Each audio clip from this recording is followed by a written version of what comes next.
这几天啊，我发现一个问题。哦，我老爸用退休金买了一块银元，我怎么感觉到他是不是遇到了骗局啊？用退休金买银元能会遇到啥骗局嘞？现在这个银元价格很透明啊，我看看啥的吧。贵倒是不贵啊，好像才几千块钱一样。哦，因为平时我爸这个人啊，花100块钱，他必须得再给我报备一下，这下子花好几千。那你这可够孝顺的，这花100还得给你报备，看来你这管老子管得挺严啊。不过请你把心放到肚子里，恁爸买的这个大秦轩三，这都是一眼大开门的。那大开门，那就是真的就行啊。对，我就把它买到假货，你知道吧？哦，因为他对这些银元啊啥都不懂，那是年纪也大了，还是属于小白那种。其实像这种盒子币还好，你即使看不懂银元真假，你可以打开官网仔细对比细节，它这个细节一致，它就是真币。不过你这个大秦轩三状态还不错，你看币面这都是带一眼开门的包厢，官网非常好对比。你买一块，其实你再出手也赔不了啥钱，因为大秦轩三现在也不贵啊。哎，关键问题就出在这儿了。这块银元自从他前天买了之后啊，今天就在这家里说自己发财了，说最少能卖70万啊。想卖70万，那确实太离谱了。这上了年纪的人啊，其实他和小孩的思想差不多，都有那种一夜暴富的心理，那是捡大漏的这种想法，很不切实际。你想想，这才从别人手里边几千块钱买过来的东西，咋可能一转手就能卖100倍的利润呢？那所以说我今天来请教请教你啊。这银元怎么可能会有这么大的漏捡呢？那是，这银子不是才几块钱一颗吗？对呀，我们常见的银子确实是6、7块钱一颗，但是像这种银元啊，他们都是晚清那时候发行的，那距今已经100多年的时间了，存世量比这以前少很多。你放到现在已经是无机文物了，一块银元，你看上面写的26.8克，你看银价的话，对不对？才100多块钱，谁会卖给你呢？所以现在银元它不按重量算，值多少钱啊，都是看它的状态和这个版类。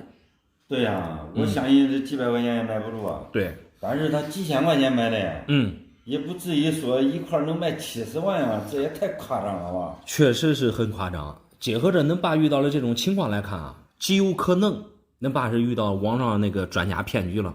先说你这个大秦轩三，首先已经入这个公模的盒子了，真假这搁着盒子看啊，完全没问题。大秦轩三啊，是属于龙阳3剑客排名第2的这个中央龙，而你这个，你看尾巴已经出云，是属于深斑龙，深斑、前斑、带点斑，3个大秦三山斑里边最贵的是带点斑，所以你这个深斑龙啊还是比较常见的。评级盒子啊，你看给的是 XF45分，XF 就是币面流通过，45分就是它的整体状态没品的意思。你让我看啊，这个大秦轩三，其实首先看的就是它这个花枝和龙鳞整体状态还不错，符合通过45分的状态。依我看啊，你这个轩三也就大几千块钱的市场价吧。我想着也是啊，那别人几千块钱卖给他，对。肯定这中间从中间再挣点钱。那是，如果真值70万的话，别人不可能几千块钱卖给他呀。你说的太对了，真值70万的话，别人不会几千块钱卖给你。现在都啥时代了，它不像过去没有手机，能值多少钱大家都不知道。现在能值多少钱啊？手机上网一查都知道了。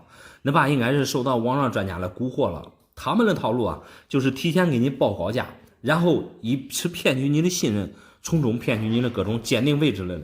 少则几百几千，有的上万，甚至是几万。可被你说着了。这个月的退休金取出来之后啊，都没有交给我，还说过几天准备外出一趟。我感觉这里边绝对有问题。那确实是有问题。按你说的这种情况，还是尽量防止他去做一些不必要的事儿。明知道是骗局，再给别人去送钱的话，真不值当了。况且老年人攒钱也不容易，你还是回去好好的劝劝他，及时止损，这才是你最重要做的事儿。回去我给他好好的说说。对，给他说说，给他说说。我这做梦都没想到，这家里盖房子盖出来泼天富贵，竟然在俺老宅子里面挖出来几十斤古钱币。我看你拿过来的这些古钱币啊，个头都不大，几十斤的话，应该是能发一笔意外小财。来，我看看是啥来。什么叫意外小财？啊，你这连东西都没有看，你这可不能信口雌黄。俺嫂子说了，这一个10来万， 10来万，这很明显有点夸张了吧？因为你这些都是铜钱铜板啊，虽然说从这个年份上来看比较久远，但是你这些啊都是比较常见的东西。哪里常见了？我没盖房子之前，俺家里边一个都没有。这一次啊，是挖到前脚了才这么多嘞。挖到过去的前脚。对，这个家里边没有啊，有可能是过去啊，咋说都弄丢了。这个前脚和恁的房子咋管会有关系嘞？因为一般过去的前脚啊，像这种你看宋钱，还有北齐嘞，这时间可长了，包括这个晚清的这个铜板，民国的铜板，这都不是在一个系列嘞，都不在一个时代，这前脚咋回事？俺奶奶说过，房子底下有前脚，我才要这个房子嘞。挖出来之后啊，我又分给俺嫂子10斤，她说一个能卖10来万。一个10来万的这个价格不可能。你这些在过去啊都是铜钱，包括北齐嘞，还有宋钱，包括这个民国还有晚清嘞，在过去这些量非常大。毕竟也不是啥大钱，真正值钱嘞还是真金白银。所以说你这些也不值啥钱。咦，这次5一，俺嫂子都去卖了，现在还没有回来嘞。我比他的多，肯定身价过千万。过千万，你说实话，我都有点想可笑。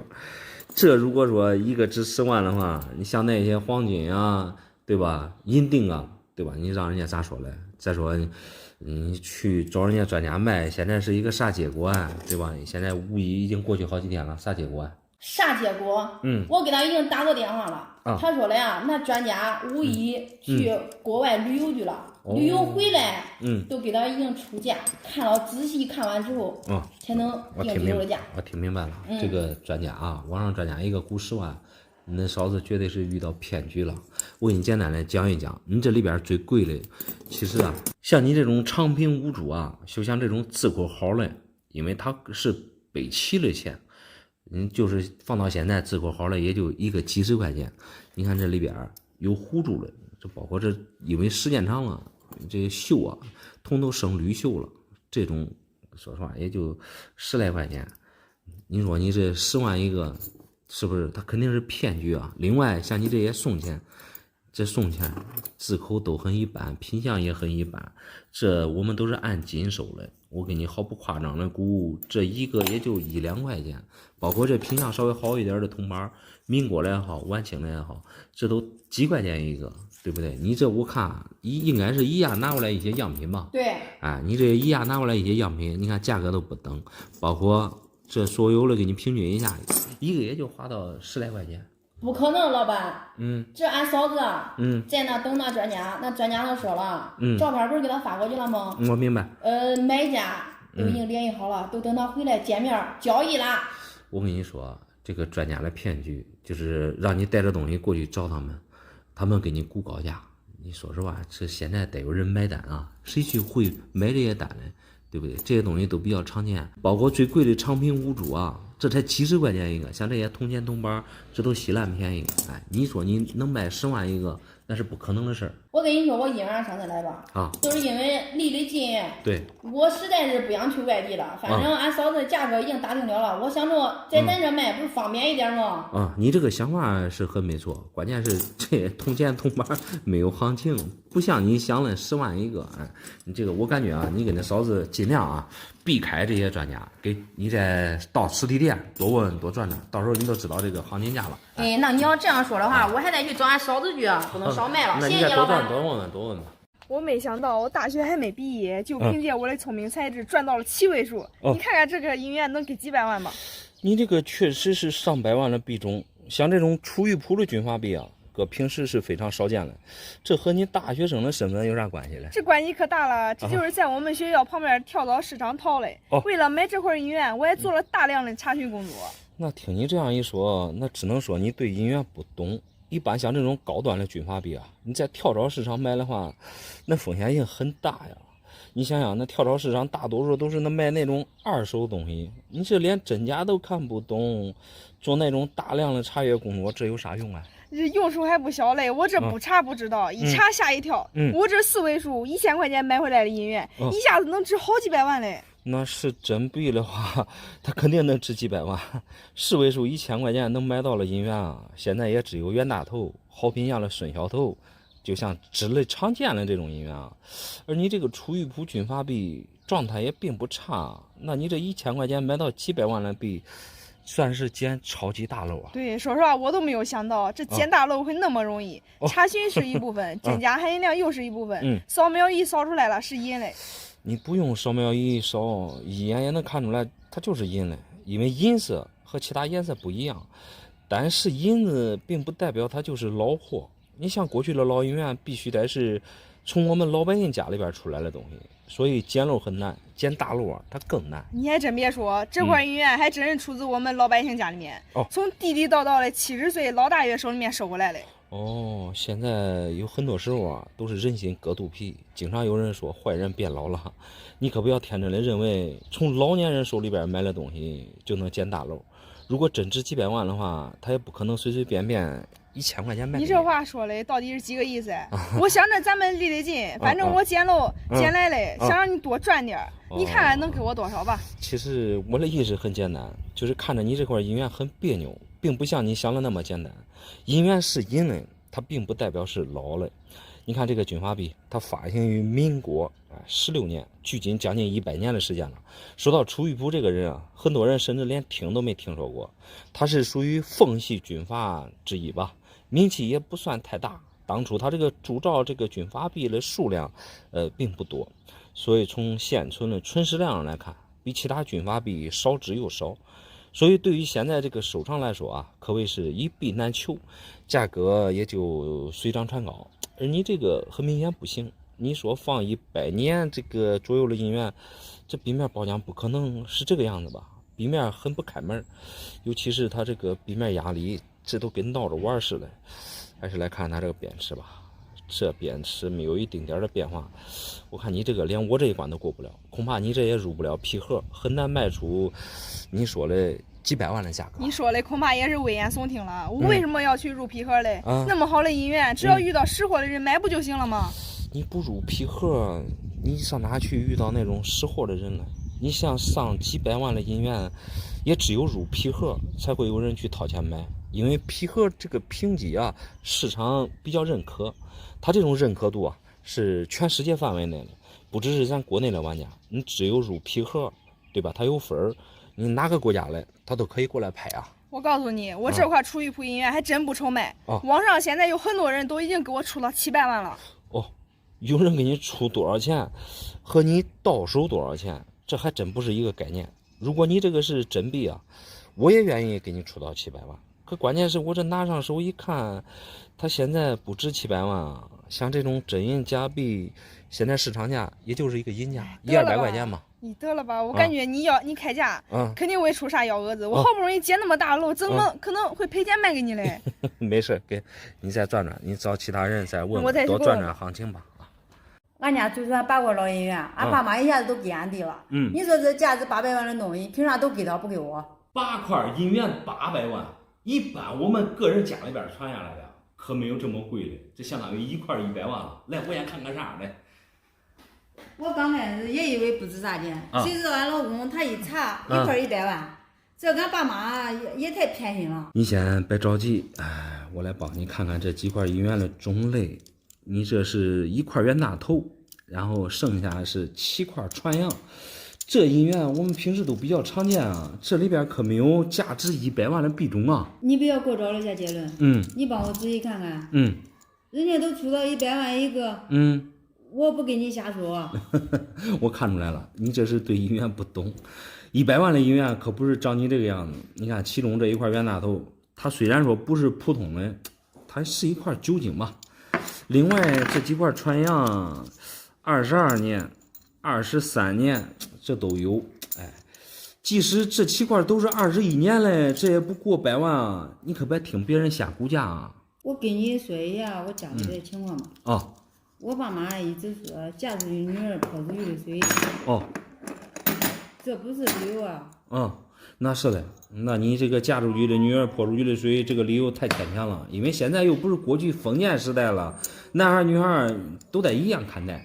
你这分家是吧？你分8块银元，假如父母生个病闹个灾事嘞，对吧？你到时候你肯定你也得有啥事吧？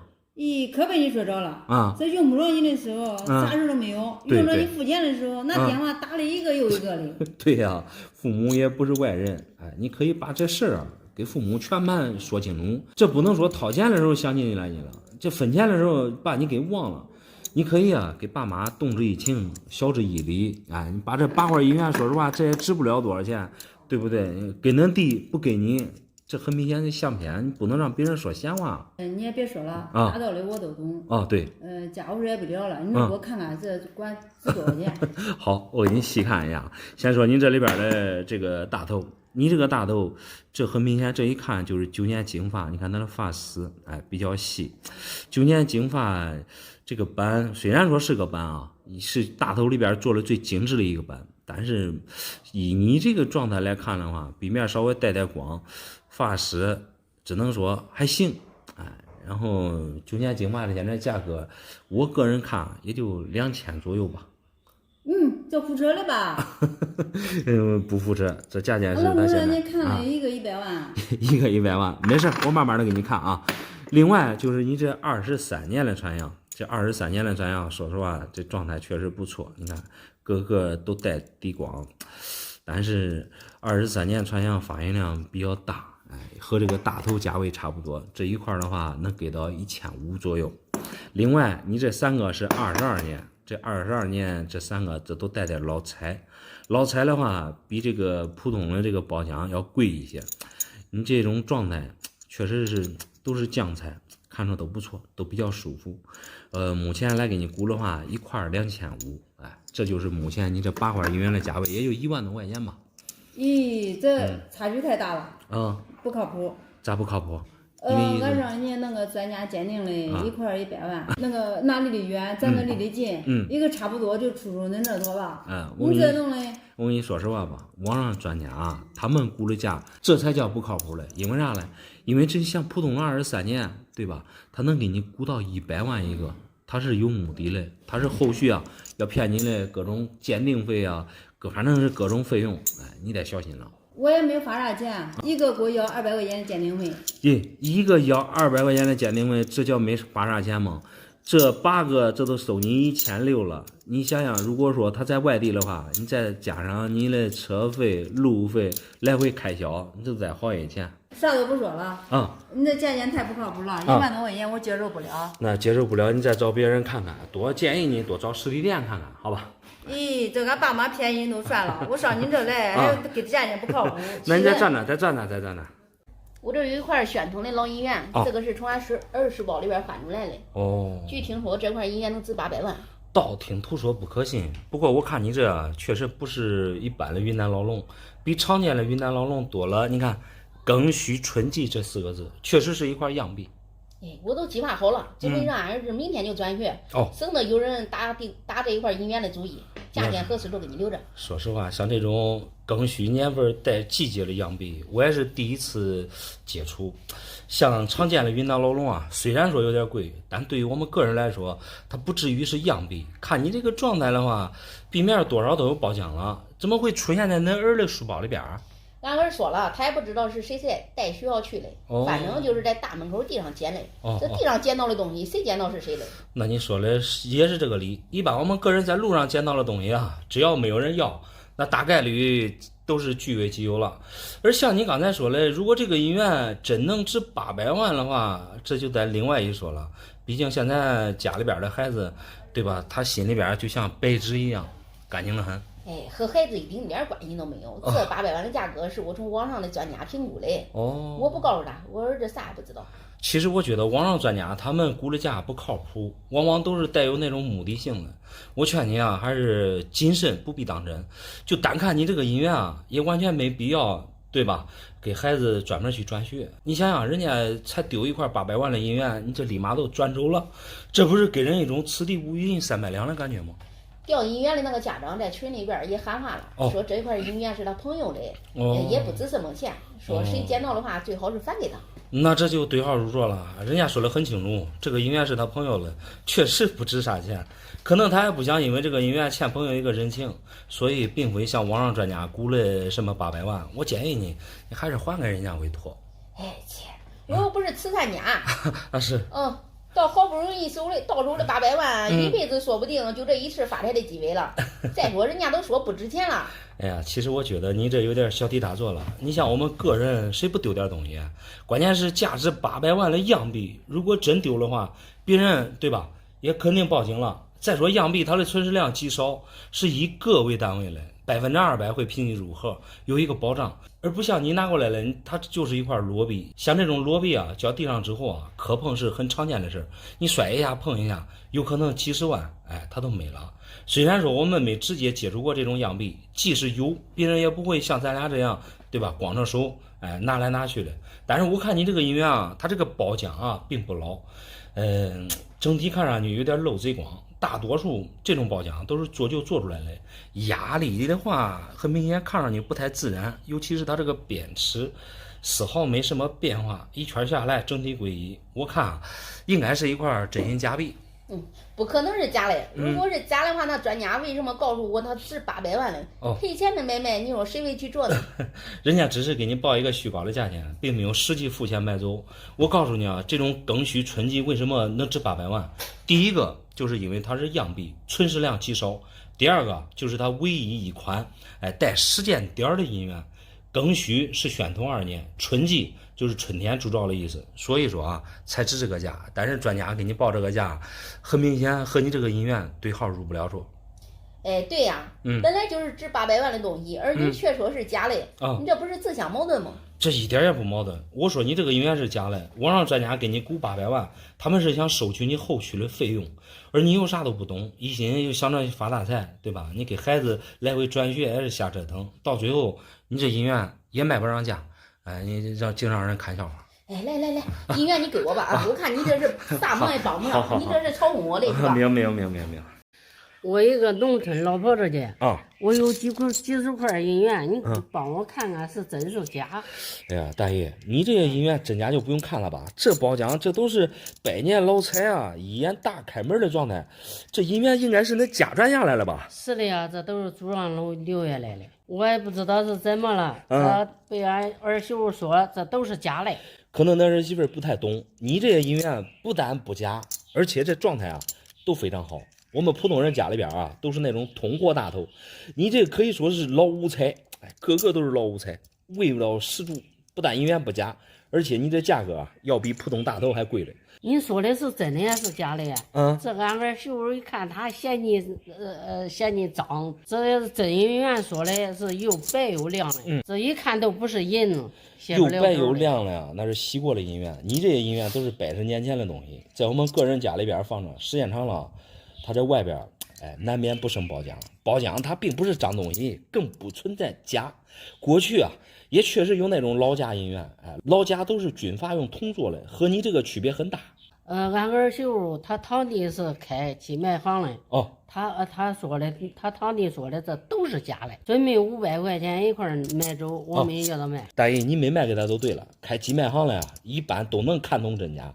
他即使看不懂真假，他也能找那种专业的帮他看。既然像他说的这银元都是假的，那为什么要加500块钱一个买走嘞？假的肯定是不值钱啊。对呀，我也是这样想的。就我没有叫俺儿媳妇买他对我有意见了。他说假的都当破烂卖。其实那儿媳妇啊，完全是误会你了，完全他堂弟办事太不地道了，真的给你说成假的，这分明啊就是他想低价买走。你这幸亏啊是没卖，真500块钱一个卖掉的话，你都亏太多了。反正俺儿媳妇对我也有意见了。你要说不假，我都常出一口气。你看，管值多少钱一块吧。婆媳之间有误会啊，可以慢慢化解。银元变现那真没法给人要回来了，大概粗略的给你过了一遍。首先啊，像那些值钱的版，比如说曲笔梅啊、落叶啊、大扣啊、8年、9经，我看你这里边通通都没有，这大多数都是3、9、10年。还还有23年传样，还有个别的这个展人，这个他们的价格其实和原大豆是一个级别的。不对吧？你刚才不是说了，我这银元都是老五彩的吗？不是比那普通大豆贵吗？对呀，我刚才是这样说的，你这些都是老五彩的状态，虽然说壁面都不带斑，但是主要是靠它的腌制手法。你像我们普通常见的那个大豆通货啊，通货经常在市面上流通，有壳有伤不说，主要是状态啊，大多数也都很差，再加上壁面没有包浆，所以很难卖上价。不像你这样，你看这都是老五彩大豆，首先壁面包浆很难形成。你看市面上有些是那种用化学药水做出来的，而你这样都是与生俱来的。你这种老彩啊，你看都是从骨子里边生出来的彩。平时不夸张的说，100个大豆里边啊才有1、2个，而你这一下子，你看一下拿出来这么多，而且全部都是老五彩，所以啊，我看一块给你1400-1500，这几十万可不少了。对呀，这整整的是40多块的。以前俺孩子小时候的时候，我拿带笼的去加工银手镯，那加工银手镯，而且还用带笼的，那如果都是这种老五彩状态的话，那太奢侈了。本身带五彩的大头啊就已经很贵了，带五彩的笼样更贵。不过以前啊都流行用银元加工银手镯。那要照你这样说，俺儿媳她也不相信我管卖那些钱。该说我故意黑的比较对了。你说的对，1400啊，比这500啊，你算算，他压一个错将近1000，这一下子就错了好几万。你说出去啊，恐怕那儿媳妇不信。不过你拿着钱啊，更有说服力一点。我看你这年纪也不小了，留着钱啊，不一定对吧？哪个地方都用着了，别一下子全部都给那儿媳妇了，行不行？行，我70多了，我手里也都得放点钱。留着钱啊，不一定哪个地方都用着了。比一下子全部给孩子强太多了，是不是？是的呀。你给我现金，我用多少我拿多少。省的他当面他嫌弃我了。对，你说的对。我从收破烂那里啊买了一个金元宝，你帮我看看到底是不是黄金的？我从中能挣多少钱？从收破烂手里买个金元宝，这收破烂手里能会有啥黄金呢？来，我看看啥的吧。我这是捡了一个大漏，1000块钱买回来的，卖好了能卖100多万。这一次我应该赚大发。哇塞，你这个个头可不小啊，真大个，拿来唬人还行。看那外边，这有很多地方这都褪色氧化了，这不是黄金啊，也不是古董，这咋可能赚100万呢？挣100万只是我的一个初步的想法我是分2步走的。第一个，你首先看它是不是古董。古董的话，那都不值100万了。这肯定不是古董啊！这过去哪有那大的金锭啊？鉴于是不是过去的金银锭啊？它这上面的字口是关键，你细看一下这字口，这跟过去的字体区别很大。另外，过去的金银锭都是人工浇铸的，你这器型这猛一看，这都是机器做出来的呀。你首先不要讲什么专业知识我既然1000块钱能给他买回来，我保底从里边上面提炼的黄金得2斤。这我没听错吧？这个材质还没有搞清楚是啥嘞，你张口要提炼了2斤黄金，这让我有点犯迷糊啊。你先听我说，如果这个锭子是真黄金的话，它不可能掉色氧化。你细看它这底部，你看都发黑了，这不可能是黄金。专业的事都得交给专业的人去做。我在网上认识了一位专门提炼黄金的专家，给他2万块钱的工费他愿意替我去试试。又是网上的啥专家？能提炼2斤的黄金，我估计他还是给你打了包票。其实像这种专家啊，要是有真材实料还好，那怕就怕他冲着你那1万块钱的工费去了。为什么这么说吧？就像你这个金元宝，压根儿它都不含黄金，你说他身上咋可能会有黄金呢？另外，如果真有黄金，它不可能出现在收破烂手里边啊。收破烂说了这是一个败家子富二代卖给的。那个富二代说了，他祖上是传下来的宝贝。哎呀，你不要一味的听别人讲什么故事，就单说你这个金锭啊，这和过去的古董一点边都沾不上。刚才我都告诉你了，这上面的字口，这都是电脑体一眼加，因为过去的钢印它是纯手工刻出来的，所以一看字口啊。一眼加，另外，无论是金银锭，它这个翅膀2侧的翅膀不可能有这么匀称。你细看一下，这翅膀高低这都一样，所以这一看就是机制出来的。另外，这真有黄金的话第一个重量，比这要重很多，而你这很轻。第二个，它更不存在这个氧化、变色之类的。专家说了，这氧化很有可能是外边的金子布。反正呢，就类似于金包银，把金子提下来就行了。金包银，你这想啥嘞？这咋可能是金包银嘞？金包银顾名思义，就是外边是黄金，里边是银，用黄金包裹着银子。这么大个的话，这工得多麻烦嘛！另外，如果真是金包银的话，你恐怕这外边这一层它也不会氧化褪色啊。那依我看，这就不是什么金包银，甚至连银镀金它都不是。可能啊，每个人有每个人的看法反正工费也不高，才1万块钱再说了，这1000块钱买回来的。你这是再是1000，你说实话，你这1000块钱买回来已经是花好多钱了，另外再掏1万的工费，那是专家的一个套路。我劝你啊，这个东西，因为你还没有去找到嘞，你最好不要去破1万块钱去冒这个风险，因为你这个东西它就是现代的艺术品，眼假的东西，你再去冒这个风险就不值当了。我感觉这个风险啊必须得冒，因为啥吧？你花1万块钱挣100万的事儿，我会不干吗？对不对？那你去试试也好。对呀。不过反正没提炼出来黄金之前，你最好不要给他钱就行了。我先给他钱，你也说的先给钱再提炼。那你还是三思而后行，三思而后行。我这手边的手里收回了一堆小硬币我随便拿过来几十个，你帮我看看是真的假的。哎呀，慢点，你这可不是啥小硬币啊！你看这上面写了有字，东三省宣统元宝，这是正儿八经的东三省2角银行，这一眼开门，这都是真的。我这是回收一个年轻人了呀。买来的是1分2分的硬币，我按铝价收回来的。1斤30，总共收了10来斤，这是从里面挑出来的。那你按铝价收来的话，那你这是捡个大漏啊！目测你这得好几十个了，这数量多是一个点，而且这品相各方面，我看还都不错啊。这包浆看起来这都是深坑带彩，而且一下子挑出来这么多，你这说了我都想去收破烂去了。我收回来之后我加了个小火枪我是火烧一下之后整体发黑我这不以为是铜的吗？那你发黑都对了。这种小银号其实和银元是一样的，含银量都是9银1铜。我们在家里边你烧化之后通常都会发黑。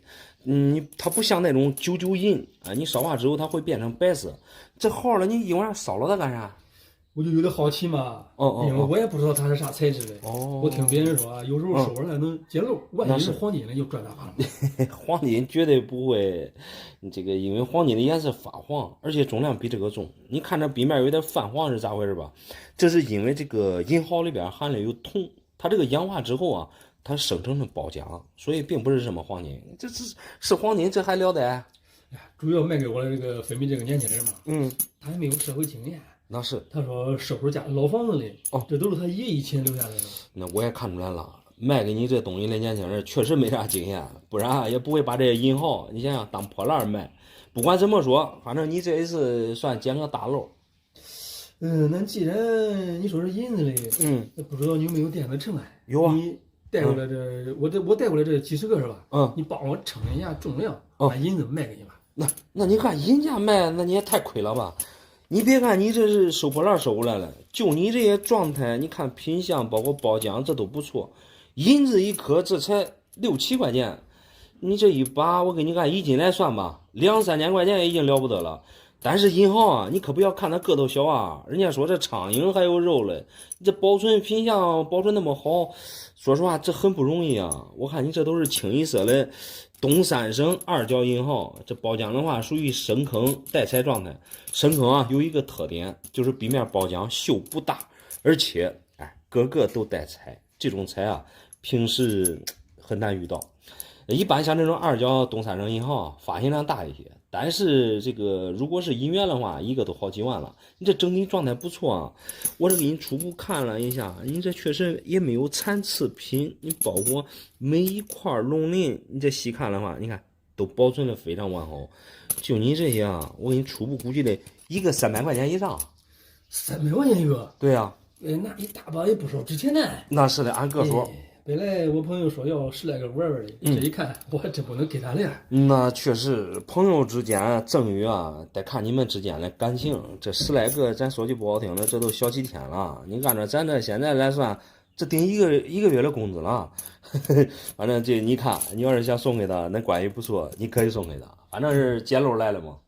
那幸亏是遇到你了，你不然我都全烧化成炼成银子了。这一算账，还真不少挣钱来着。那确实不少挣钱。那你真正的把这些东西啊，你烧化之后，它就是废银子一堆。你想想，银子就几块钱一颗，1斤银子几千块钱，你这不嫌，这这个能卖2万多了。这谁也搁不住这数量多。你看这咋处理？那我还是拿回去吧。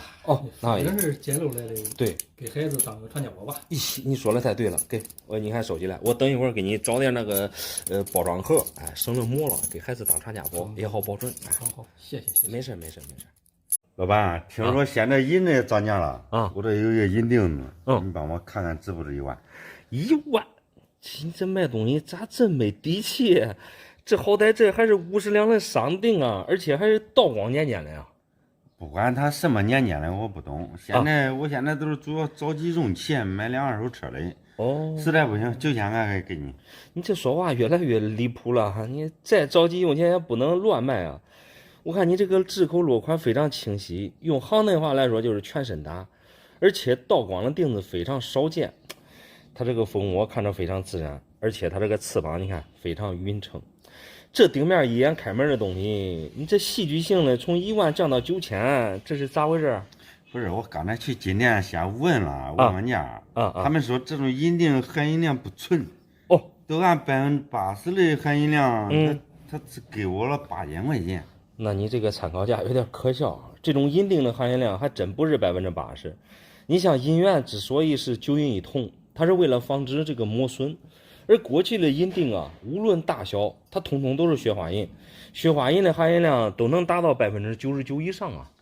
那照你这么说的话，他们忽悠我了。那是的，那少1万我还真不能卖，因为这个银锭有2斤多重嘞。哎呀，你这连重量都没有搞清楚，自然这个钱啊你也算不清楚。像这种50两的银锭啊，它都有标准的重量的，过去1斤是16两。50两刚好划到1800多克，像这种银锭啊，它是属于人工浇铸的，重量往往都是高一点，它低一点无所谓。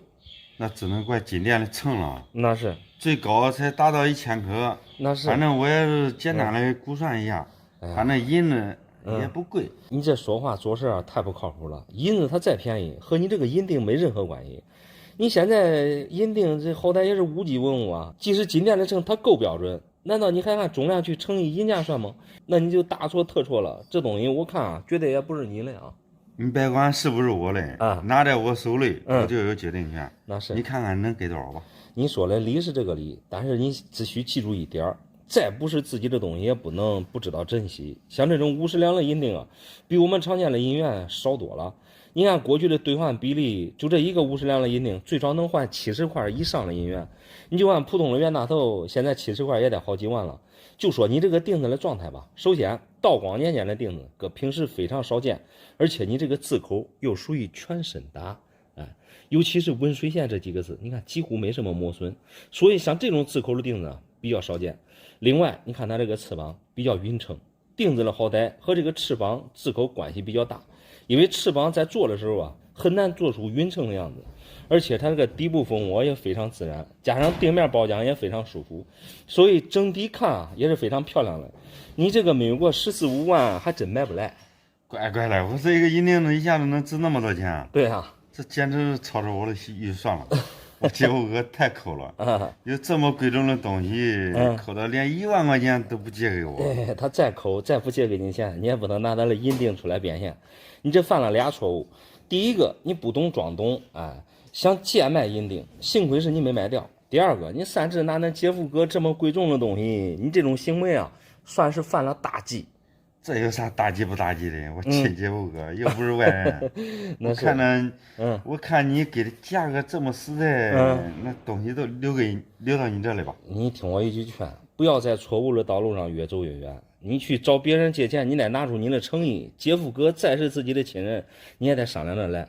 何况这50两的银锭，他又不是仨瓜俩枣。我劝你啊，还是跟那姐夫哥拿去。哎呀，你这个人的嘴啊也真溜。我听着这感觉也有点道理，是吧？啊。那我先给他拿回去，对，让他看看咋说。哎，对，谢谢你啊。没事。